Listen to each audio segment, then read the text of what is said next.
Hear, feel, think.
I'm glad you've come, though I'm afraid there's little in the way of good news.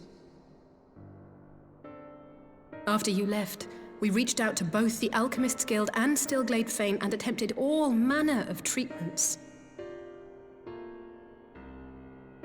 But the results were always the same. Whatever the answer is, it's not alchemy or conjuring.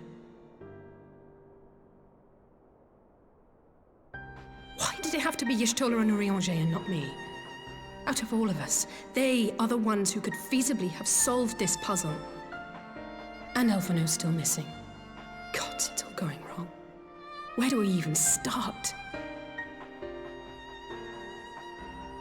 A grave situation indeed.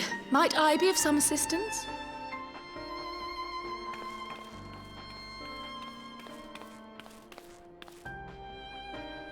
Kryle! I did not think you well enough to travel. When word reached me of the plight of our friends, I could not well stay away. As a fellow scion, not to mention your erstwhile mentor, this is one of those times you should feel free to call on me, regardless of my personal circumstances. Yes, I should have thought of that.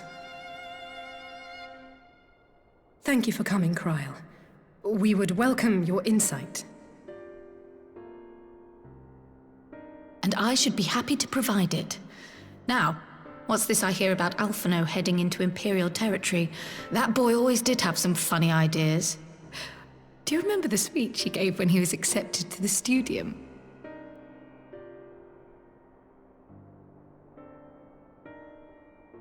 My life's goal is naught less than the salvation of this star.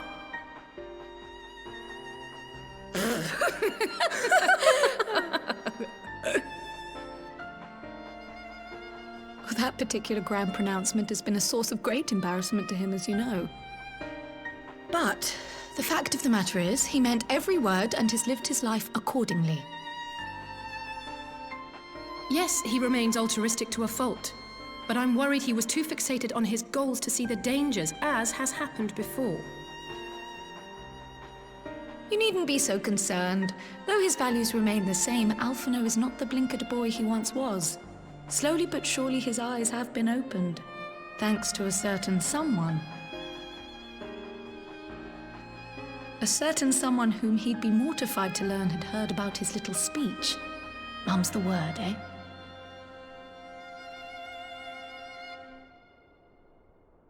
Right, I'd better have a look at our patients. They're in the infirmary, I assume. I'll need absolute quiet, so it would be best if I did this alone. If you'll excuse me.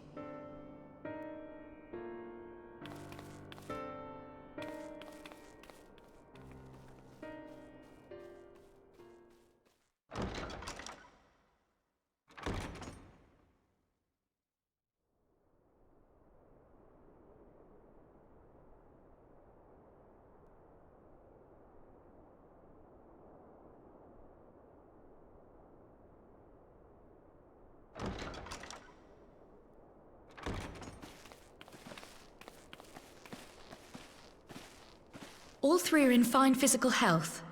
At a glance, I would say they were merely sound asleep. Except for the fact that I couldn't sense the slightest trace of them in their bodies. It's as if their souls have taken leave of their physical forms. Ah, yes. The Elder Seedseer made a similar observation. I've read the report. When you heard this mysterious voice, you described feeling as if you were somewhere else, yes? If we assume the ether which comprises your essence is being drawn to some other place, then it may be possible to follow the trail it leaves behind, just as we did in our search for Thancred. I wasn't around for that, but I can't imagine it was easy. Oh, it wasn't. But that's no reason not to try. I will have need of Master Matoya's crystal eye if I'm even to make the attempt. So I suggest we pay her a visit.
Come to disturb my peace again, have you?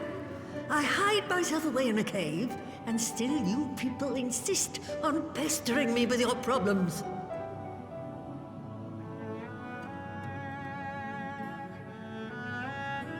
Oh, I mistook you for young what's-his-name, but I see now you're the sister.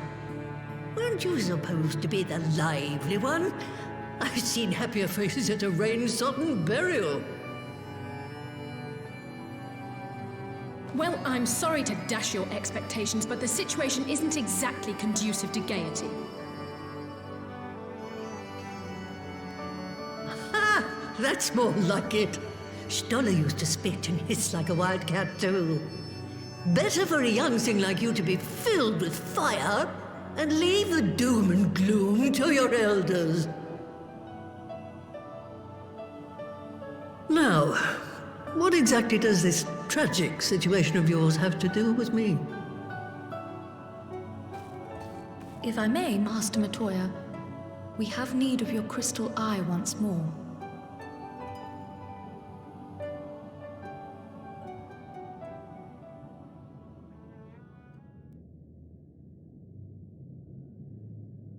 And Stoller is one of the afflicted, is she? Very well. She may be an ungrateful stray, but she's my ungrateful stray, and I'll not see her buried before I am.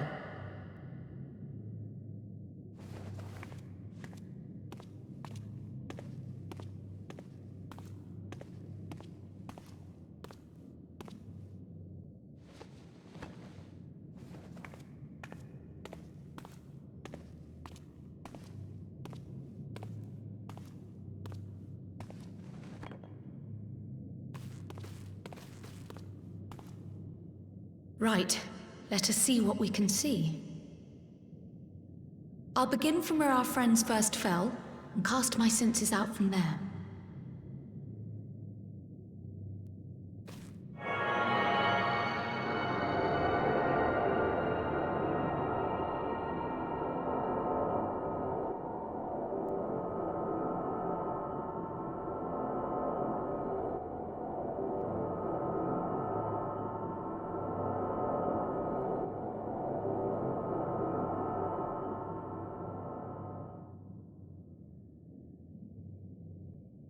What is it? Did you find them? This doesn't make sense. How is it even possible? How is what possible? Kryl, what did you see? The threads, they just ended. And no, I didn't lose track of them. I followed them as far as they went. It's as if they were cut off. Could their ether have dissipated if it had? Oh gods! Their bodies are just husks. It's like the broodmother's daughter all over again. No, this is different. The Kalyana girl was already dead, body and soul, when Lakshmi effected her resurrection. Aye, let's not jump to conclusions. If their physical forms yet breathe, and show no signs of wasting, then it follows that their souls must still be intact somewhere. But where? That's the question, isn't it, girl? Death has not taken them to the ethereal sea, yet there are no tracks left for us to follow.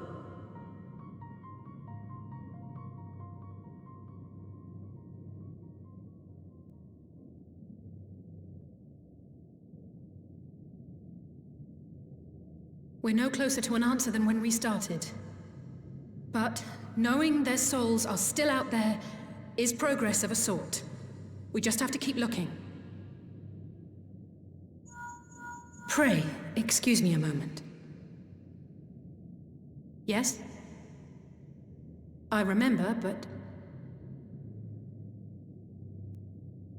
What, to Alamigo? We're on our way. That was Lise. Apparently, a group of Populares have defected to Alamigo, and Maxima, the envoy Alphino left with, is one of them. I'm sorry. I realize we've barely begun here, but... Go, child, go! You've made up your mind, and life's too short for dithering. I'll do some digging in the meantime and see if there isn't some other method we could use to continue the search. Let's be off then.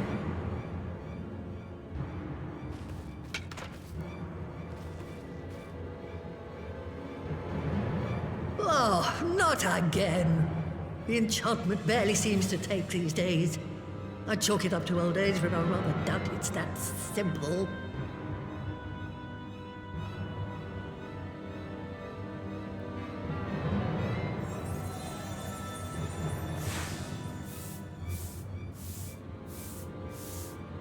Before they took ill, Y'shtola and Urianger were sharing notes on a thinning of the ether. It seems to be happening all over. Does it now? And here I was, all set to blame my woes on that creaking mountain of refuse clogging up the Thaliac. I fear something has gone awry. Still, There's naught to be gained from starting in shadows. You can only do what can be done, and that but one thing at a time.